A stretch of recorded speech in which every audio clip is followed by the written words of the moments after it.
Hello, everyone. Welcome.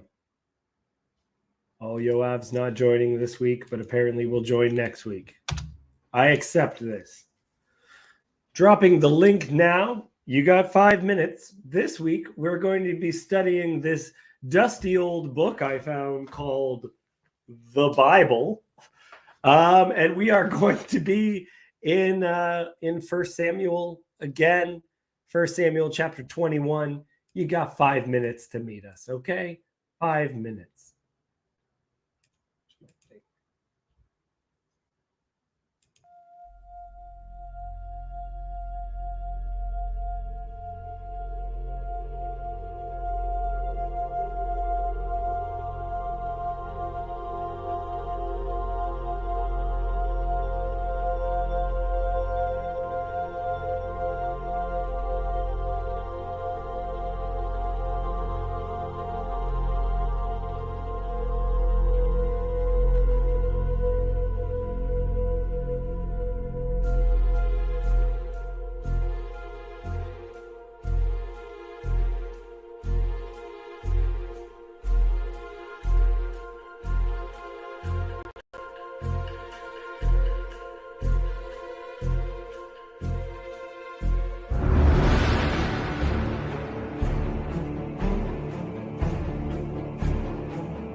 Hello, friends.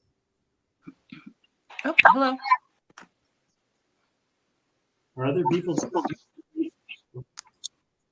Maybe my camera. That's my. But I'm willing to read. Good. I am sorry for being a boomer. It is well known that I am, in fact, a boomer, despite my age, despite my youthful appearance. This explains the mustache, really, better than anything else. I am, in fact, a boomer who does not understand technology. Hello, John.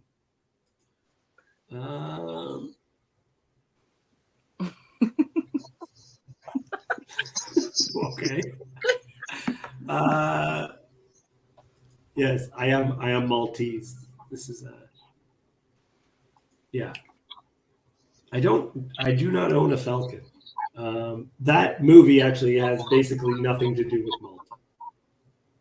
Neither here nor there. Why Sandy, how are you? Terrible. Oops, sorry. Sorry, what was that? And not great. Been better. Yeah, you said headache. I'm sick and my voice isn't weird because my throat's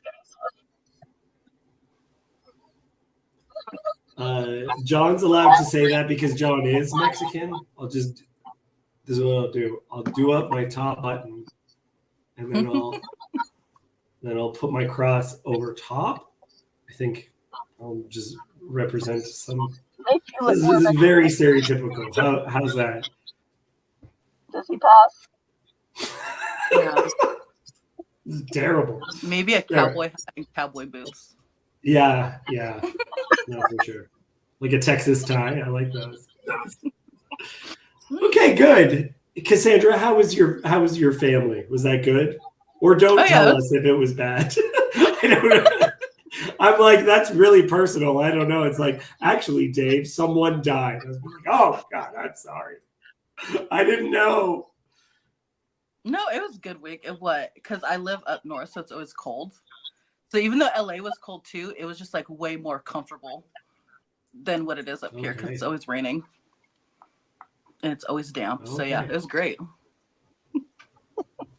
Awesome. Yeah, Sandy is, I'm going to put a mute on Sandy. Sandy, if I ever mute you, it's not because I don't like you talking. It's because sometimes it is repeating through your speaker. I apologize for the quality of my video. My internet has to be fixed.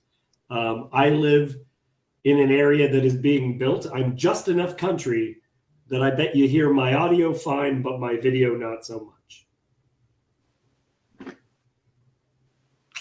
Yeah, it's a little spooky because I can't really see your face that well. Yeah, if I stay still like a photograph from the Old West days, I think you can make out my features. It's the best I can do. I will try not to move. I'll like hold a pose. I don't know. I think it's just Paul shots fired. Just doesn't have good internet. Paul obviously has tuned in because he heard that we will be talking about the showbread, a section that people are very interested in. So you know what? We'll jump into the text. But yeah, my audio should be fine. Yeah, great. And we're going into the story. Chapter 22. Sandy, I'm going to ask you to read first because you might be heading out soon. You said because of your headache. And because you are a gem. Go ahead, Sandy. I'm going to put my camera off so you don't see me holding it really close to my face. You can. It's fine. It's fine. You're small now. Okay.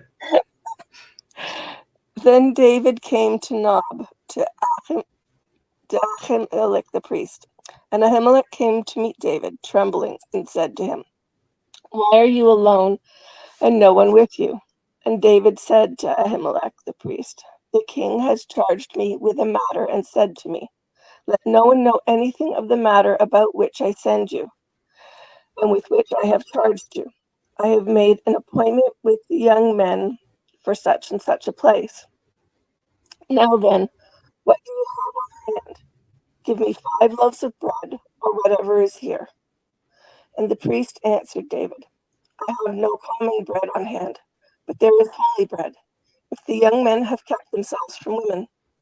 And David answered the priest, "Truly, women have been kept from us as always when I go on Sandy, an I'm sorry. Sandy, I hate to interrupt you, but your sound is not. There's a problem. We are losing a bunch of words. So I'm just going to put you on mute. Cassandra, can you pick up verse 3? Okay. Now then, what do you have on hand? Give me 5 loaves of bread or whatever is here. And the priest answered David, I have no common bread on hand, but there is holy bread, if the young men have kept themselves from women. And David answered the priest, truly women have been kept from us, as always when I go on an expedition. The vessels of the young men are holy, even when it is an ordinary journey. How much more today will their vessels be holy? Okay, let's pause. Let's pause a moment. There's a bunch of things all happening at once. Was I on mute? Okay. No. Okay. So the first thing that I want to bring up is the name. Every now and then, the names seem very, very important to me, and this is a story where it's very important. Melech is king. It refers to the ruler, to be made king, Melech. We talked about this before when we were in Judges. There was a guy named Abimelech. That means my father is king. So one of the judges, they say, can we make you king? And he says, no, of course you can't make me king. What a ridiculous idea. Anyway, this is my son. My father is king. Right? Ab meaning father, Melech meaning, so Abimelech, my father is king. Ahimelech, Ahi is brother. My brother is king, which is an utter impossibility for a priest. King and the priest are not to be the same role. But you can see within this, it's why that name? Because right now, we have 2 people in Israel's history who are anointed as king. 2 kings, okay? And they are at war with each other. And so the person who's going to help David out is a priest named my brother is king. I don't know. What do you think about that, Cassandra? Does that seem... Oh, well, I didn't know about the name before, but that's pretty cool. I guess, I don't know, I was wondering if, because there's the idea of like the priest and king can't be the same person, but they overlap sometimes. Yes. And Excellent. So I don't know what it means when David comes in and takes the bread. Well, and if you remember, there are multiple reasons why Saul is rejected. And one of the reasons is that he makes a sacrifice when only the prophet priest is supposed to make a sacrifice. So it's again one of these things where David oversteps. David does a priestly thing when he's actually a king, but the text is like, yeah, David's awesome. Isn't David awesome? You just go, but yeah. Saul did the same thing, and it's why he was rejected. Right? There's a sense of it where we hate it. We see someone and you just go, why did they get exempt? It's like, oh, because they're a good guy. Yeah, I don't know what it is. I don't know if it's because Saul maybe just does stuff, and I don't know if it's because David's asking for it or something. And there's also, during the text, there's a lot more of David going to God to like ask for help and advice, and we don't see that at all with Saul. Yeah. Yep. Now, other weird things happening. It begins with David lying. Oh, yeah. Here we go. Naming your kids to what you expect them to be as an adult is a great naming system. Maximilian. Yeah. Yeah. Jan God was named so because of falling asleep in church. Yeah, so David opens by lying. The king has charged me with a matter and said to me. So he is immediately lying, right? I'm here on a secret mission from the king. He's running from the king, right? Right. Yeah, think about and that. as a result, oh, sorry. yeah, go ahead. No, you go. Oh, I was just gonna say, I've noticed there are a lot of places in the Bible, especially, I don't know, during like the books of the kings and stuff, where they are lying. They're just like making stuff up to get, I don't know, to get around something. And it's considered good. And is this all right? Is this fine? Apparently.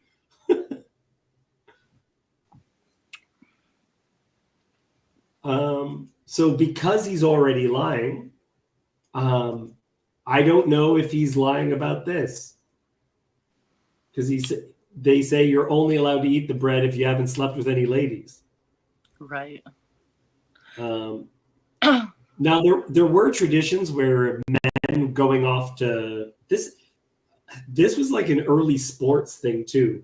My friend had some sort of a memory where it was like in a baseball player's autobiography where the team was in a losing streak and the coach gathered all of the players' wives and told all the players' wives, you guys aren't allowed to have sex on game day, because it was believed that if you engaged in this, that it would exhaust you too much and it would lower your testosterone or whatever, and you wouldn't be as good.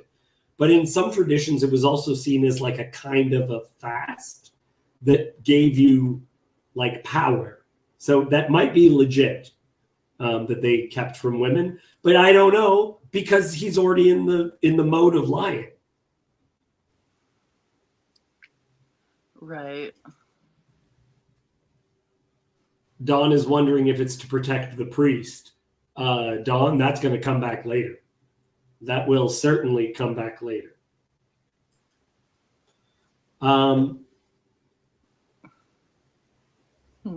They leave it ambiguous then about if he's lying about not being around women, because let's see, his wife helped him escape, and then that was like the last time a woman's mentioned so far. Yeah, correct. Could you, just so we finish this one section, could you read verse 6 for us? So the priest gave him the holy bread, for there was no bread there but the bread of the presence, which is removed from the Lord, to be replaced by hot bread on the day it is taken away. Okay. So he is eating, without a doubt, the bread of the presence. Without a doubt, he's eating this. And I think this is very interesting to contemplate, because there, in the Dead Sea Scrolls, there is a mention of 4 messianic figures, and these are called the 4 craftsmen: prophet, priest, king, and Joseph. Prophet, priest, king, and Joseph. And these 4 craftsmen are seen as the 4 corners of the altar. It's from Zechariah. But what I find interesting is the 4 messiahs of the Qumran community. That is to make one altar. So I think the one Messiah will be a bringing together of these 4 corners of the altar: prophet, priest, king, and Joseph, the suffering servant. And this is fascinating because in the New Testament, when thanks, McMo. I think he's a little bit dyslexic, but I get it either way. The in the New Testament, Jesus and his disciples are starving. They are walking through a field on the Sabbath, and they just grab heads of grain and they just crack them in their hands and just pop them in like granola while they're walking. Okay. And one of the Pharisees says, I feel like this is breaking, they say you're breaking the Sabbath. And his explanation, why he's allowed to do it, he says, don't you remember what David did when they were starving? He uses this example of somehow someone breaking a rule, but it doesn't count as breaking a rule. Yeah. Sandy, I'm glad you're joining us still. Okay, sorry, Cassandra, before we get into what Yanni is saying, do you have any comment on that, on the way Jesus uses the passage? No, I remember he says something like the Sabbath was made for man. Not man for the Sabbath. So yeah, I'm still trying to connect, I guess, about why this would be okay. Yeah. Well, they are starving.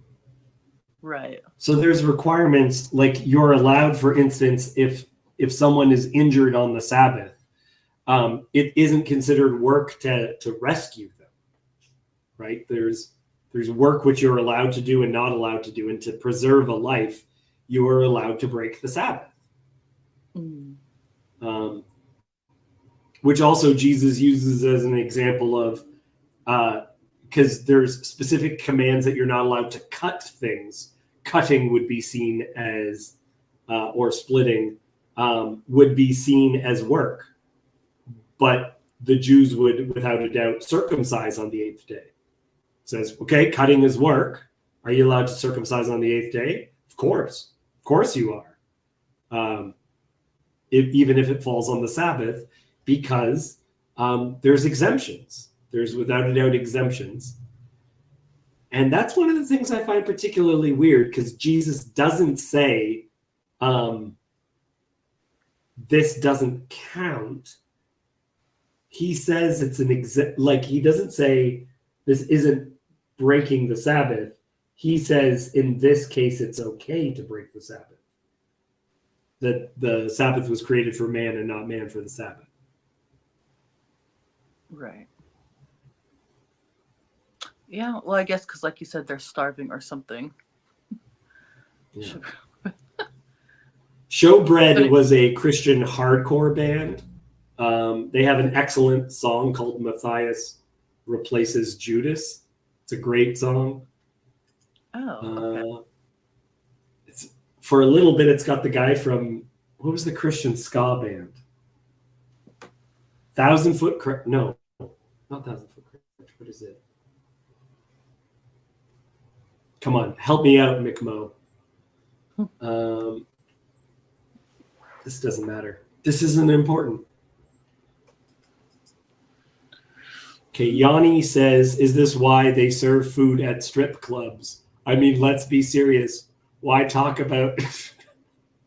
Why am I reading your comments, Yanni? This is my fault for not reading it through first.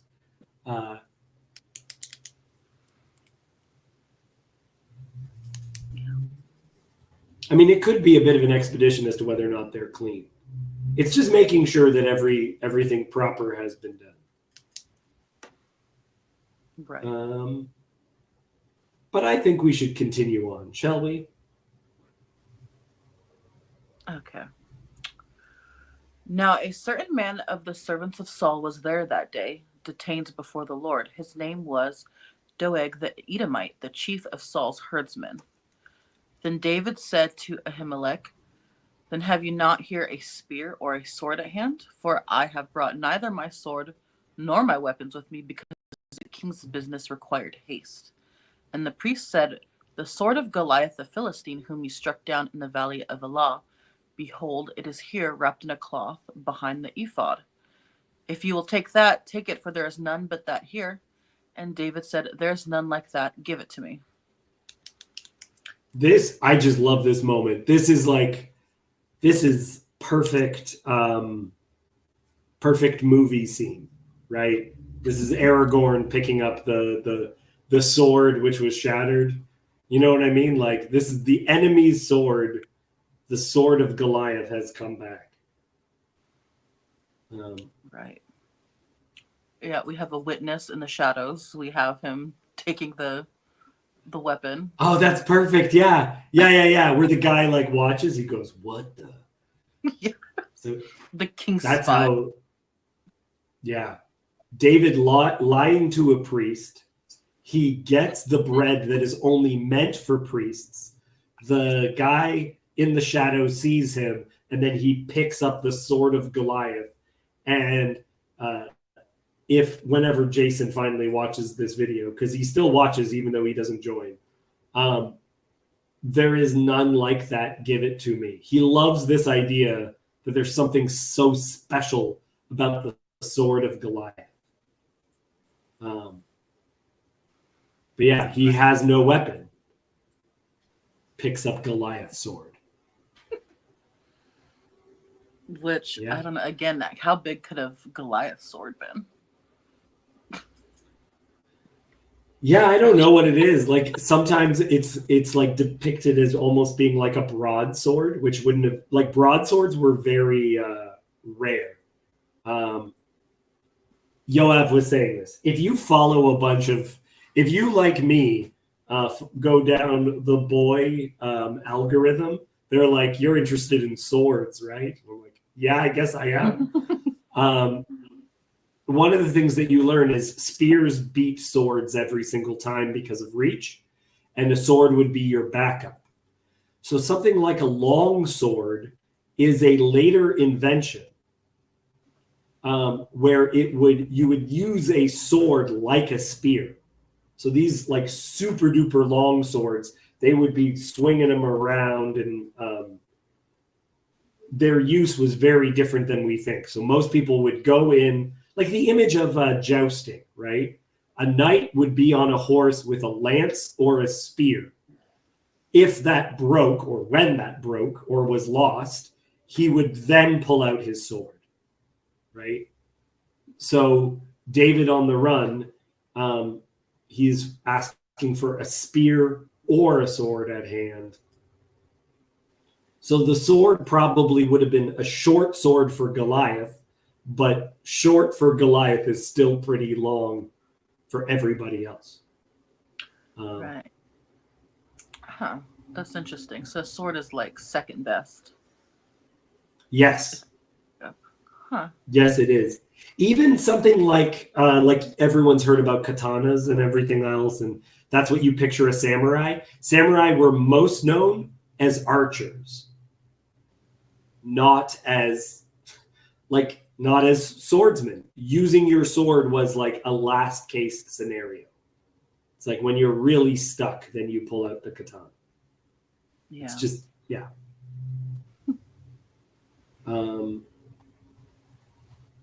But I like the idea that David is the only guy with a long sword swinging it around. Yeah. Oh, it's nice. We have a troll in the comments. Good. I think maybe I'm not sure. I'm not sure what's going on here. Maybe. I don't know. Or more trolls, I should say. Yanni is I don't know if do you know about the Devil's Advocate? Did you know the Devil's Advocate was actually like a position in the Catholic Church? Did you know this? Oh, no, I didn't. I thought that was just a phrase. No, it's Five Iron Frenzy. Thank you, Mick Mo. Five Iron Frenzy is the Christian ska band. So the Devil's Advocate. Let's just say someone is supposed to be made a saint. They don't want to just give it and just believe every single miracle. So the church appoints someone to be the devil's advocate against someone. So I think Jan God, unless I'm mistaken, it was specifically about Mother Teresa, that like Christopher Hitchens was the devil's advocate for Mother Teresa. Which is interesting in of itself. Michael, hello. Hello. You have returned from the country of the north, or yeah. Yep. How you doing? I'm all right. Yeah. I'm gonna make a bunch of noise. Have you been listening in? Do you have stuff to add to what we've already been talking about? Only for a minute or two. I mean, I heard about the swords a little bit, but yeah. So I'm gonna mute myself and make a bunch of noise, and then I will come and add my commentary when I think it's necessary. Perfect.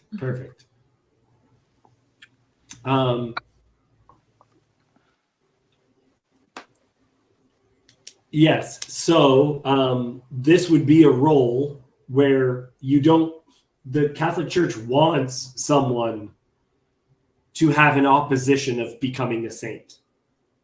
And that role is called the devil's advocate, to make sure you don't just give the role of saint willy-nilly. And so I think Jan God is actually a good devil's advocate. And I mean that in like a good way, where I like that he's in the comments. I like the trolling that he does of me. I even like the possibility that someone who did a prank on on Chad's channel used Jan God's name. It seems appropriate, and I don't mean in like a good way. Like it like I think that was bad, but it's like it's important. It's a good troll.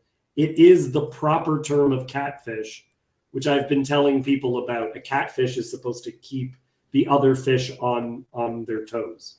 So when they would transport fish, I think it was cod, they transport them in these huge tanks. But if they didn't throw in a catfish that would attack the cod, the fish would just kind of float around and they'd be kind of mushy and gross by the time they arrived live. So if you put a catfish in there, kept everyone on their toes. And that's what Yanni is doing. Shalom Aleichem. Yes, the flashing instant. Let's continue on, shall we? Okay. And David rose and fled that day from Saul and went to Achish, the king of Gath. And the servants of Achish said to him, "Is not this David the king of the land? Did they not sing to one another of him in dances? Saul has struck down his thousands, and David his 10,000s." And David took these words to heart and was much afraid of Achish, the king of Gath. So he changed his behavior before them and pretended to be insane in their hands, and made marks on the doors of the gate and let his spittle run down his beard. Then Achish said to his servants, "Behold, you see the man is mad. Why then have you brought him to me? Do I lack madmen that you have brought this fellow to behave as a madman in my presence?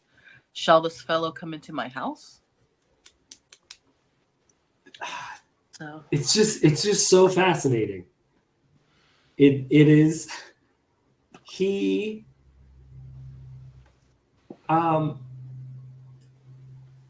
is acting crazy. It's a very, like people say, the oldest trick in the book. Like, how do you make it seem? I was walking through a park late at night. And as I'm walking through a park late at night, there's a couple of guys, and they're young, and they are getting high, and they are rougher types. I'll just say that. And as I'm walking, there's no way I'm going to avoid these guys. And they're just like, "Hey, who is that?" It's like 1 o'clock at night or something like that. And I pretend to be drunk. Because I don't know, I think I may have been first year university at the time. because I'm hoping that will either make them unaware of what state of awareness I am in, or that now it's just like they joke around with me for a couple of minutes before I go on my way. Okay. It did not lead to a fight. They kind of joked around with me, and then they thought someone recognized me because there was a guy there who actually knew who I was. But this is an old trick. You pretend to be unable to be a real threat, and he goes, he's fine. Why do we got to worry about that guy? Mm-hmm. But let his spittle run down his beard. Mm-hmm. Yes, Yeah, I lean. Yeah. Sorry, go ahead, Cassandra. I guess because what the implication is, if they knew that who he was, would they use him? Would he be like the prisoner or something? Maybe use him, give him to the king or sell him or something, or use him as a leverage. I guess was that the fear? Well, even think about this. David has struck down his 10,000s. That's like if you see someone and he was responsible for striking down your people. Oh, okay. That could be part of that. And you're right. David will at one point, some king will recognize him and say, okay, now you're on our team. And David is unwilling to actually hurt Israel. He has to make it seem like he's going to war with Israel when he's actually unwilling to. Yeah. They're either going to kill him or you're completely right, make him one of their heroes. Right. Yeah. David has to do a lot of deception while he's on the run. He's lying a lot. Pretending to be crazy. Yeah. He's lying to the priest. He's pretending to be crazy. It's what David has to do he is in survival mode. I think it was Jonathan Pajot compared David in this situation to like a Robin Hood character, where he is disobedient to the king because he's trying to get the true king back home. That's the Robin Hood story, right? King John is not really supposed to be king. It's King Richard who he's supposed to bring back.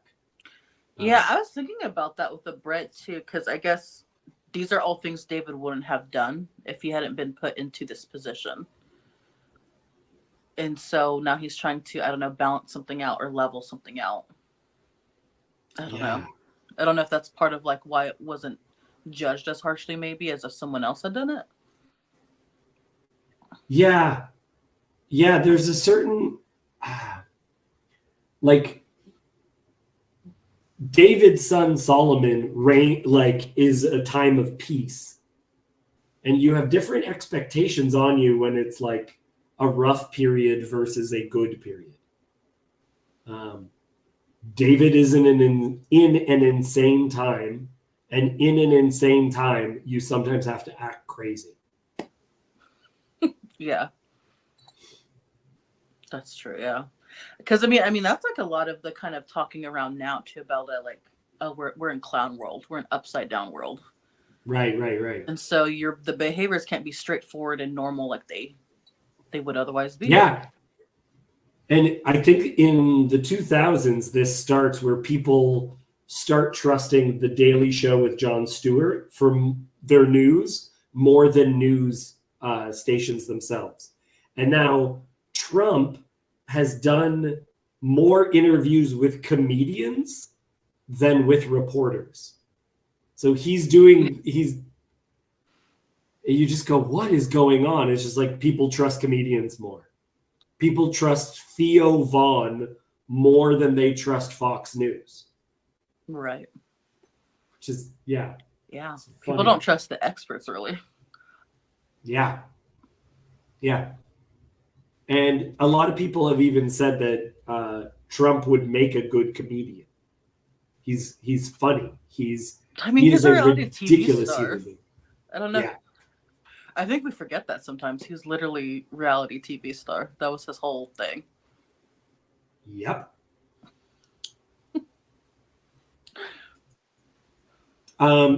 Let's do a couple of comments. Hezi is saying, "Do I lack a madman?" is still a phrase that's used today. Do I? I like that. I like that as an insult. Just like, oh, I thought I'd invite him. Really? Do we lack a madman?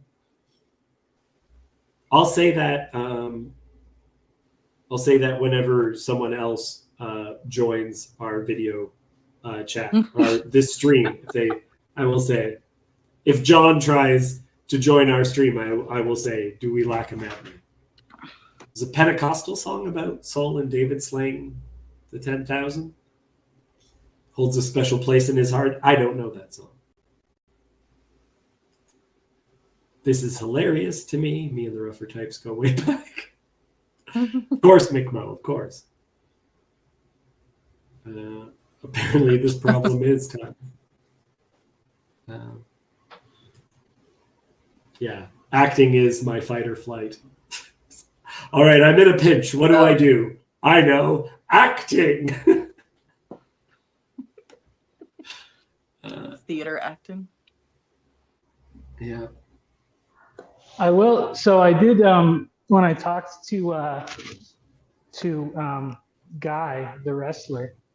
We talked about how I think that if you learned how to do professional wrestling, it's a better form of self-defense overall than other martial arts because you will learn means to avoid fights through the acting aspect of it. Oh, so specifically WWE type wrestling. Yes, that's what he does. But he's he's a IDF guy, so he knows how to like really hurt people. But he agreed that was probably the better, more useful skill for non-combatants avoiding, regular fights from starting. Yeah, I've seen a couple of fights that you like before a fight occurs, it's a battle of the chins. It's two guys just like about to Eskimo kiss their chins together. That's like the beginning of a fight. And I've seen a couple where it didn't go past that. But if you take a stance like you are going to fight, that is an excellent way for it to definitely be a fight. Right. That's like in those movies or the scary stories. There's always somebody who they're scared and they'll be like, "I have a gun," to try to scare them off. But that never works. Because now you just started like a gunfight. Yeah.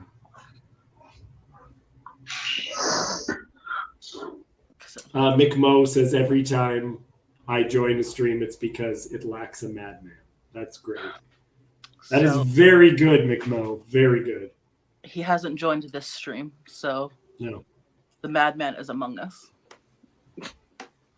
Well, and I said this when we were going through Judges, and it continues to be true that Trump and Harris or Trump and Biden are actually perfect representatives of the people.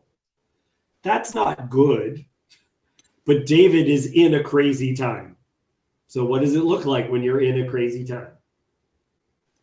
How do you become the right person for the right situation? Right? If you're a delicate person, you don't move forward.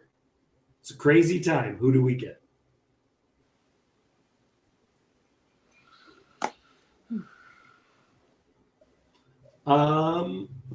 Do you have any other comments on that? No, I don't think so. It's kind of a short chapter. Okay. Shall we do another chapter because it's linked with it? Yeah. Yeah, if you have time. I do. I certainly do. So we're going to bring that forward.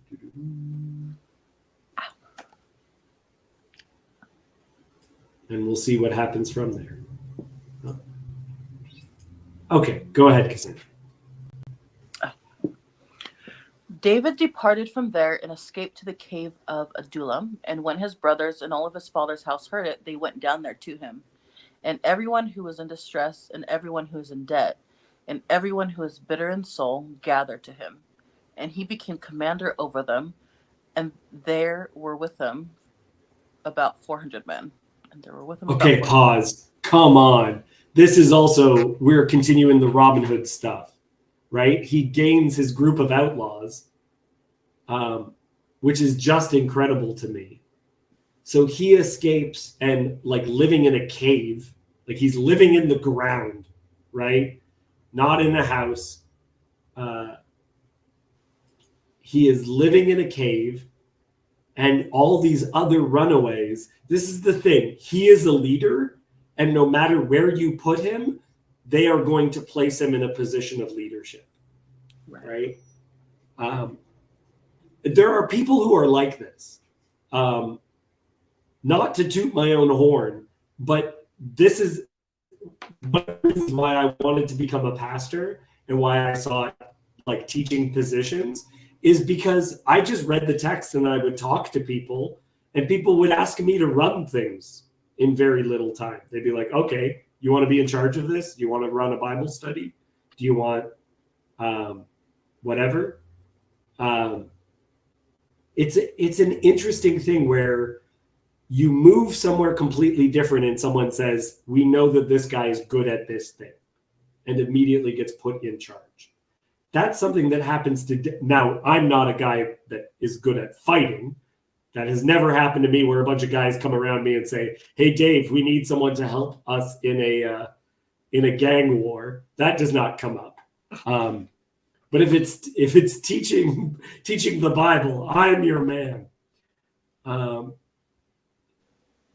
But okay, McMo, don't get triggered. Everything Yanni says is gaslighting. Okay, everything.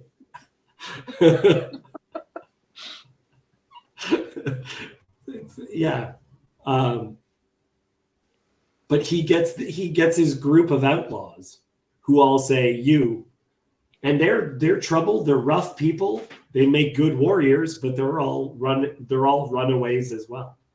Right. Group of lost boys, sort of a thing. Right. Which, I mean, I guess it's part of why Saul wants to kill him too, because he knew that David is the king no matter what. Yeah.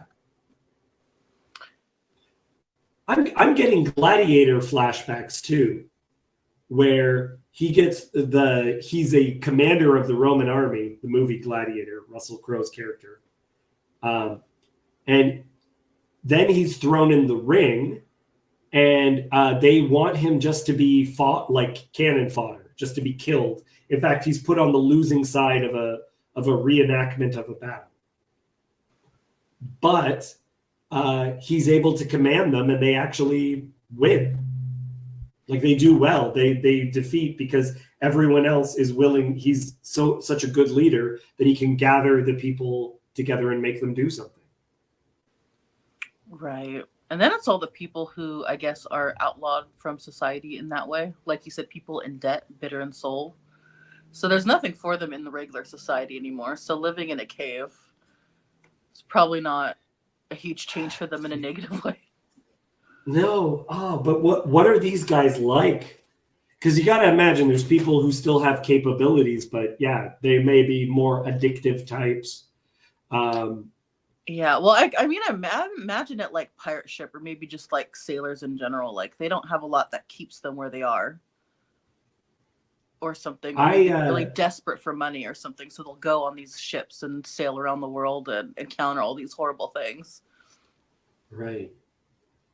Yeah, that's a good example. During COVID, I started a Bible study with a group of friends who were all theater people. And there was a period of time where I believe, it was illegal for us to be meeting because I'm in Ontario. And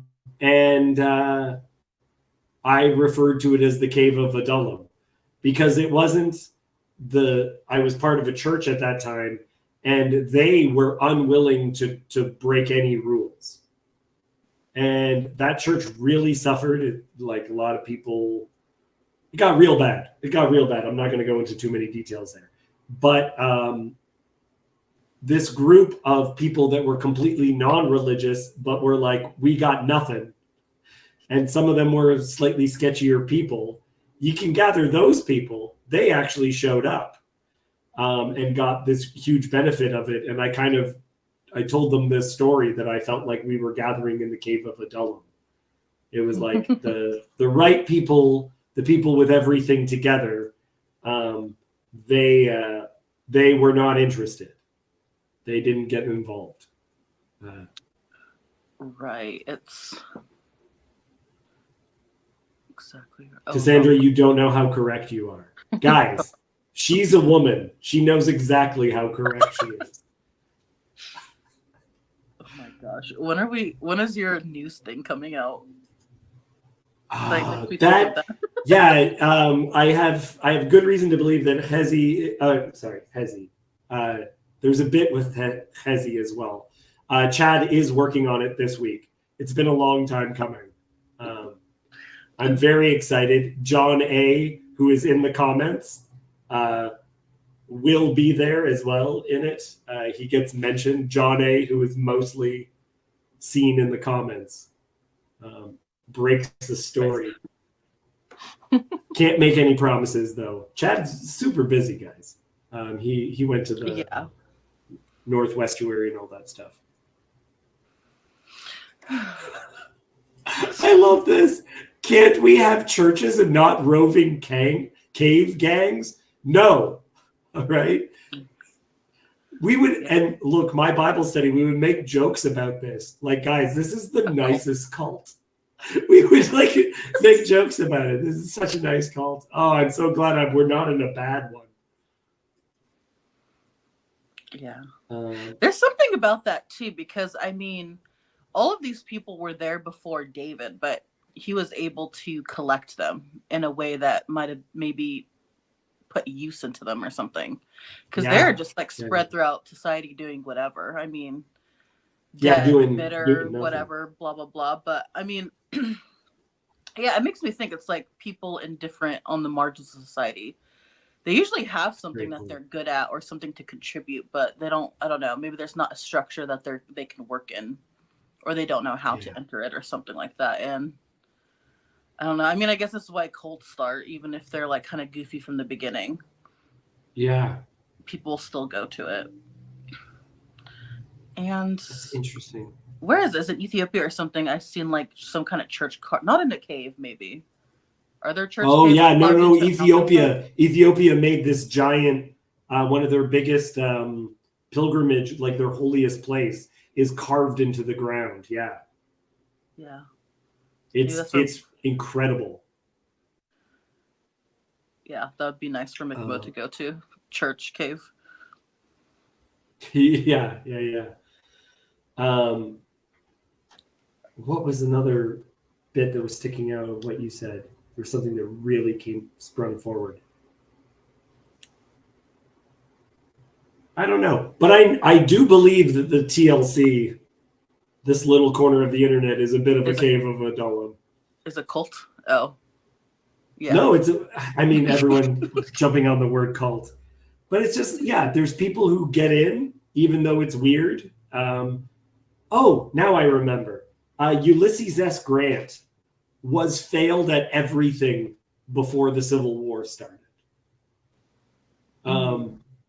John Brown was bad at everything except for going on covert missions to free slaves. He was bad at he just continued to fail in life, but then did these there's people that will do things and they are designed for a very specific thing. And until that thing happens, they are wandering aimlessly. And David is someone who sees the potential in these people and goes, that guy, he can actually do something.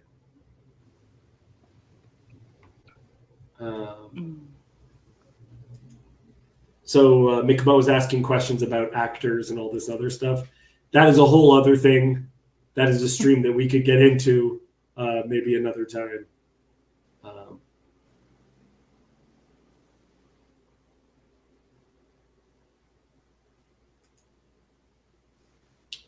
McMose still hasn't found what he's looking for.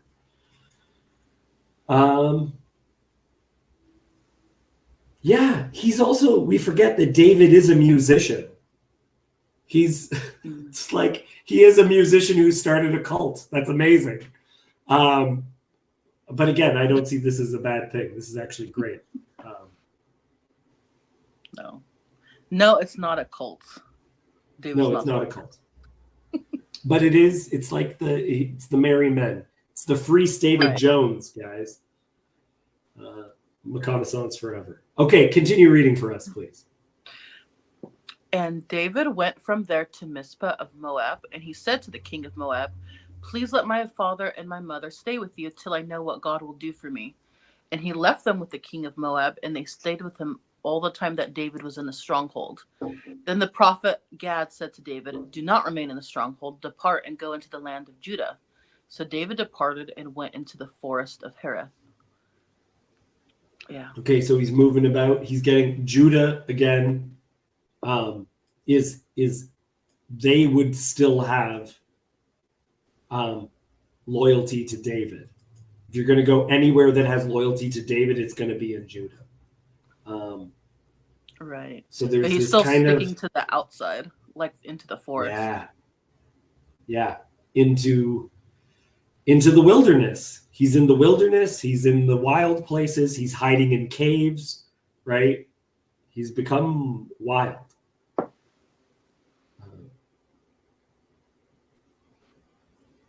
Troglodyte, the term troglodyte as an insult of like an de-evolved man, literally means a cave dweller. That's what troglodyte is, like to be a caveman. Right. Okay, let's continue on. I don't like this part, but Dawn, this gets back to something you asked about. Well, was David protecting the priest? Was he protecting the priest? I'm gonna say no. Yeah, David is always listening to the prophet. Good catch, McMo. Yeah, so continue reading, please. Now Saul heard that David was discovered, and the men who were with him. Saul was sitting at Gibeah under the tamarisk tree on the height with his spear in his hand, and all his servants were standing about him. And Saul said to his servants who stood about him, "Hear now, people of Benjamin, will the son of Jesse give every one of you fields and vineyards? Will he make you all commanders of thousands and commanders of hundreds, that all of you have conspired against me? No one discloses to me when my son makes a covenant with the son of Jesse. None of you is sorry for me or discloses to me that my son has stirred up my servant against me to lie in wait as at this day." Then answered Doeg the Edomite, who stood by the servants of Saul, "I saw the son of Jesse coming to Nob to Ahimelech, the son of Ahitub, and he inquired of the Lord for him and gave him provisions and gave him the sword of Goliath the Philistine." Oh, okay, yeah, okay, maybe we should make mention of this. So again, he has gathered the Benjaminites, right? Specifically, it's not just people. He is drifting away from being the king of Israel, and he's becoming more and more just the leader of Benjamin. Okay. And he says, if I'm in power, all of my family is going to receive land, commanders. He's going to put you in positions of power, all this stuff. Don, you are correct. He is what the Italians I grew up with would refer to as a rat, and probably a munja cake for no reason, but certainly a rat.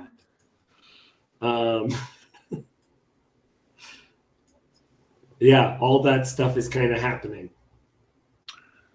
Saul making promises. Yeah, I guess this is part of like what a king that's losing his power is becoming paranoid, kind of. So he has less and less people that he trusts, I guess. He's receding into that. He's retreating into that. That's right. It's also interesting. Yeah, go ahead. Oh no. Go. It's also interesting because this is what a lot of the warnings about when your king falls away. When your king falls away in Deuteronomy, there's all this like these laws about how your king should act, and there's warnings about how he's going to make this huge military, and he's going to force people into it, and that's what Saul is doing. He's become a tyrant, and he's putting the other people under the thumb of his own extended family. Right. Yeah. Because I mentioned Italians, John wants to mention gabagool. Sorry, go ahead. Yeah, I was gonna say a speech that he gives is kind of funny because I mean, he sounds really upset and he's acting like it's betrayal that they're not, I guess, telling him everything about what's going on with David and with Jonathan. Yeah. But I guess, I don't know, would the Benjamites back him because he is of their tribe? Well, I mean, I guess he's trying to bribe them into that, but I was thinking if they might feel the same way that it's over. Yeah. Yeah, this is a good question. At what point are you supposed to be loyal, and at what point are you supposed to push back? Because they do seem to be loyal, I would say. I like the little Michael in the corner. Yeah, Michael in the corner, who was summoned by Gabagool because he is Italian.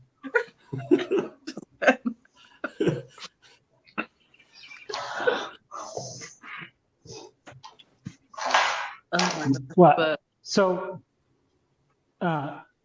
Saul's just being a Benjaminite tribal chief at this point. Yeah, he's a Benjaminite supremacist. I mean, and well, it is kind of interesting, how like Solomon's the wisest, and he presides over like the greatest amount of like territory, and Saul was given the whole thing, but like as he becomes more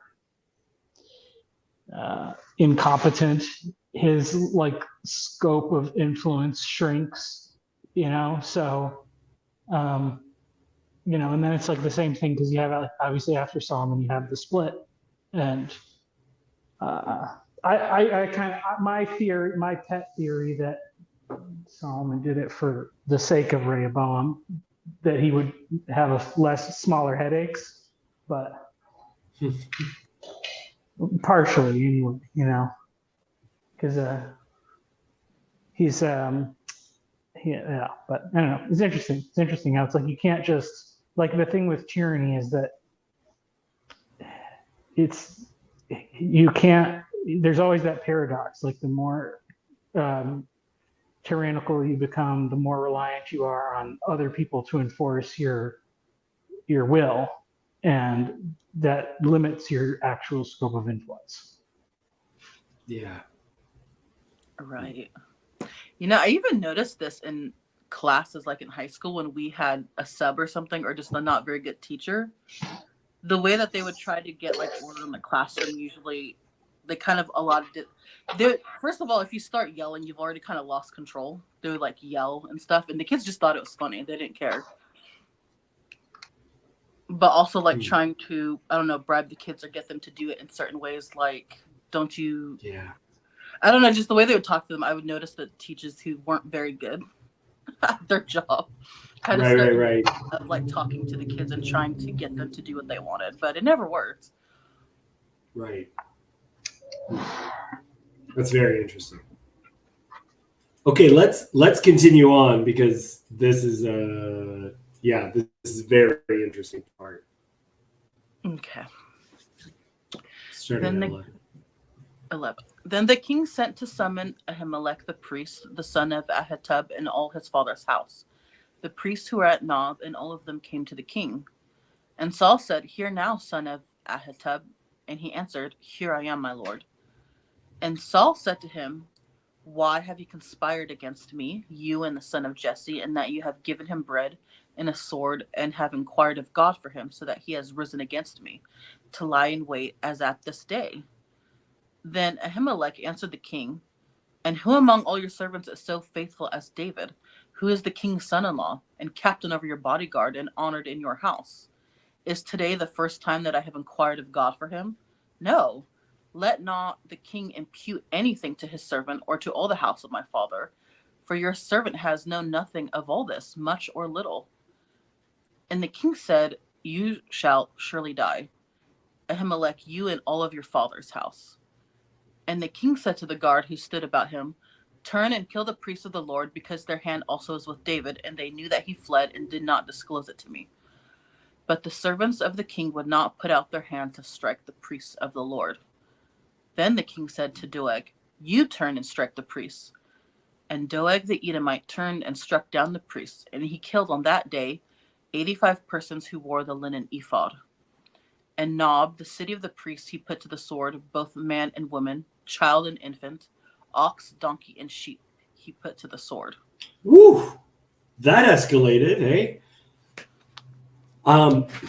Before Ahimelech is executed, he says, David is your most faithful servant. He is your family.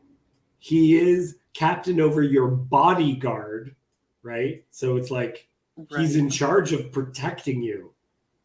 He is the most honored in your house. This is the person that you're after, right? And what's interesting is that the other people have some sense of respect for the priests and won't hurt them.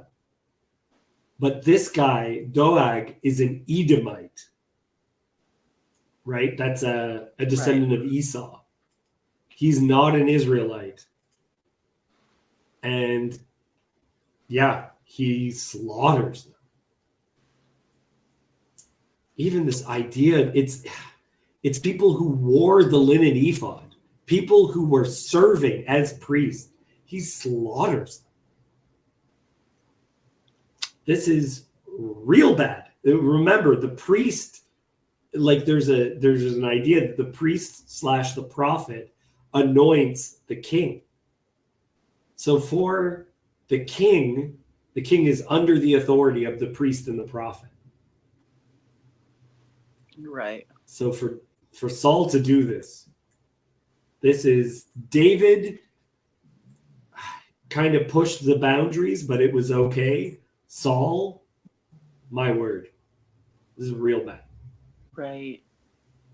He threw everything out of whack by killing them. And then this last line, it says, he said the city he put to the sword, man, woman, child, infant, ox, donkey, and sheep. Which made me think about when Saul wouldn't do that. When he took the good stuff instead of putting everything to death, instead of killing everything. That is so good, Cassandra. He's not willing to wipe out all the Ammonites, but is willing to wipe out not just Israelites, Levites who are of the priest, like the priesthood. Right, yeah. Oh, yeah. Man, that's good. That's really good, Cassandra.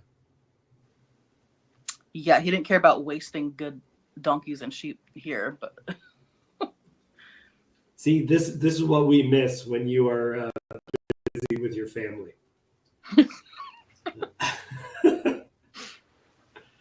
Okay, we got just a little bit more, so let's finish us off.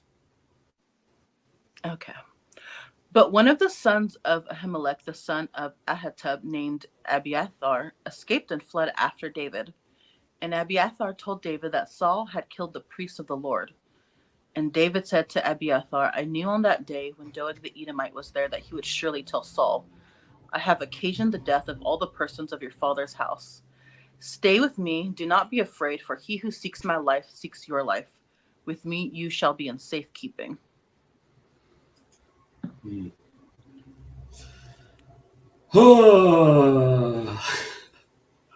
I don't know if this is meant if Yanni is meaning this sarcastically or not. It's so difficult to tell because he is meta modern. Yanni is meta modern. So that's true, baby. Michael came to share his opinion. It's funny. I saw this thing come up in my feed the other day, and I didn't watch it, but I know where it came from. It was a guy who's a pretty good Hebrew scholar, and I think that's what it was. And there's something about how like Saul is really not that bad of a king, like in the grand scheme of the whole thing, the whole history of Israel, I guess.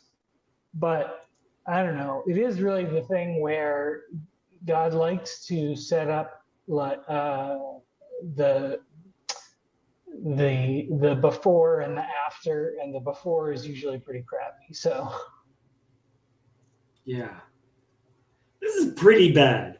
This is slaughtering the high priest and everyone else who protected the anointed of God. It's a bold move, Cotton. See if it pays off. It is also. It kind of shows just that like he's accepted this idea of like kinghood as this ultimate authority, which I think maybe that's even why. Because that's why I say that's why he spared. What's his name? The king of the Amalekites, and he so he doesn't have any regard for these, the multi-part, division of priesthood and state and things like that.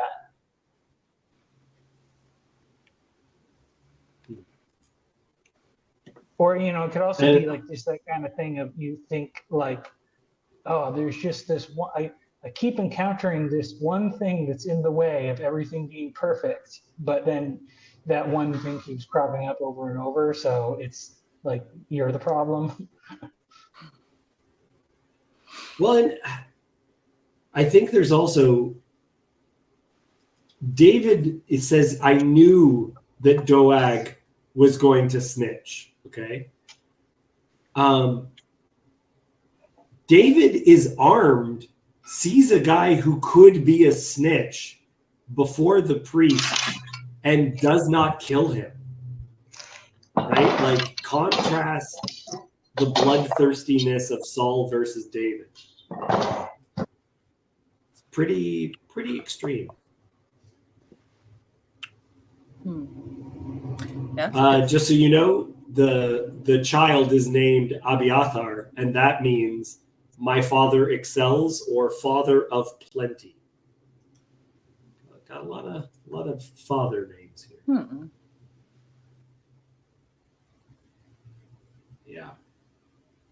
Yeah, this is a good point. If you help out David, you're going to be sleeping with the fishes. I'm sorry, guys. I just started The Sopranos. I just started watching it. So if I occasionally drop into a Jersey accent. Oh, I came over here because you thought you were saying that was a Sopranos reference. That's from The Godfather. I know, but they make a reference to The Godfather in the second episode of The Sopranos. The Sopranos loves all the other movies, which I actually think is important, because if you know Italians, you'll just be in like an Italian restaurant. They sell veal sandwiches or whatever. There's one near my work. And just mobsters on the wall, just pictures of Tony Soprano and The Godfather and all that stuff. Yeah, when I was like 10, I think I was probably like 10, so my brother was like 12, and my dad was like, this is important for you to understand your heritage. And he made us watch The Godfather. Which is like, is that appropriate for a 10-year-old? I don't know. Yeah. I thought it was pretty cool. Yeah, but either way, some very, very strong statements have been made about what it looks like to help David. The king is crazy. afflicted with an evil spirit. And the anointed of God can relieve that from the king, but the king actually seeks to kill this man. So David must act like a crazy man, live hand to mouth, take food he is not supposed to take, live in caves, gathers outlaws, and goes through the woods. It's all happening because the king is the true crazy man. Saul is the real insane man. Right, and David doesn't even think to like overthrow him. Like he's not actually fighting him. No, that's a great point. Even the priest, as the priest says, David is your most devoted servant. He's your son-in-law, right? Like it's kind of put before him exactly in those terms. Yeah. And that's a very good thing to say because we're just about to hit one of the situations where David could kill Saul and doesn't. So that's a great setup. Right.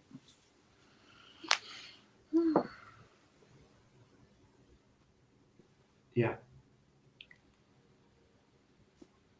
Yeah. Any parting words? Yeah, all Looney Tunes. It's specifically loony because McMo has been making reference to crazy people. I haven't heard enough people in the TLC reference the Cave of Adullam. Is he So trying to get us to like call someone for help? Is this a sign, or is this a warning sign that we're ignoring because it's humorous? You know what? Sometimes he is, and you can tell. Right now, I think he is having silly fun time. I think he is enjoying this Bible study, but he is also being funny. It's got a positive twang to it. I don't know how to explain it, but I can tell he's happy today. Am I utterly wrong, McMo? I don't know. I'm all silly. Yeah, he's a silly goose today. Oh, that's right. He's God's silliest goose. That's what his hat says. He's God's silliest goose. Oh, that's right. I totally forgot about that. What else was I going to say? Yeah, I'm very glad to be part of this cave full of all of the outlaws and autists. Not artists, autists. People with autism. It's a central component of the corner. Yeah.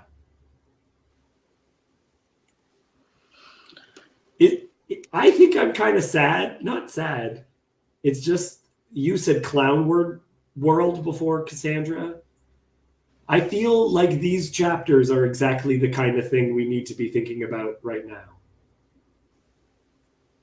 This is the period of time that we're in.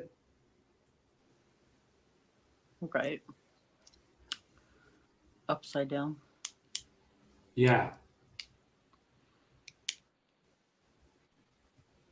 Yeah. Yeah, I don't know. I guess in a way too, it feels like that maybe a lot of the time. Or at least when you look at history, it seems like there's always these periods where things get very weird. No, I think you're very right, Cassandra, because this is an important idea. We are, until the return of Christ, or for Chezi, the first arrival of Mashiach.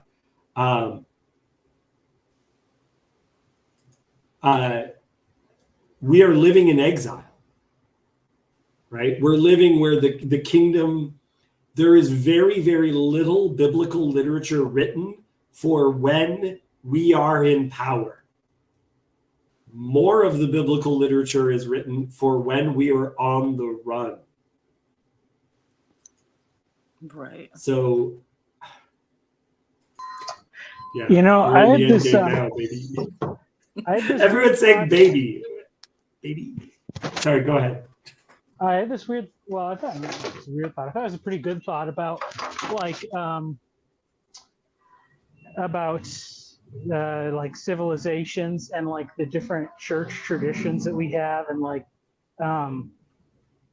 the church kind of acts as like Noah's Ark for every dying civilization. It's like we have the remnants of Rome, the remnants of Byzantium. You know, you have like the medieval churches and all of these different, and so it's like that's why we don't know how to be in power, because it's just the few that get saved. But then we kind of go on into the new version of the world. That's a very good thought, Michael. That's a very, very good thought. Yeah, and that's a way of thinking about it instead of the Christendom model of thinking of it as constant exile. The Jews are better at this than the Christians are, just to be straight up. We are in exile. That's Well, it's a like, way of thinking. I mean, you don't necessarily always have to be in exile, because it's like you have the high point, you have Solomon's temple, and then you have the memory of Solomon's temple, which is like, it's not the same, but it still sort of endures in that way. And so then, like, yeah, maybe like I don't know, we're at the end of American civilization, and there's going to be a weird remnant of like mega churchness that continues on. This is the thing, though, Michael, you're describing what exile is. Exile is, even if we're in this state that is not optimal, not the perfect place, not where everything's going right, we are still going to remember what came before and what was good.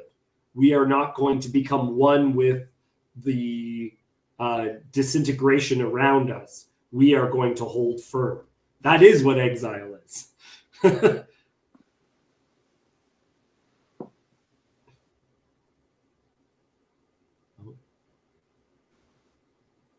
Yeah. Yep. Keep our chins up. It's very good. Very good. This is the period that we're in. Also, keep your chins covered in spittle, because we have to act crazy for a little bit. It's the time we're in, guys. It's the time we're in. Michael, you are no longer seen. I will say goodbye to you. Cassandra, I will say goodbye to you as well, unless you have anything else to add before we finish this stream. Nope, I'm good.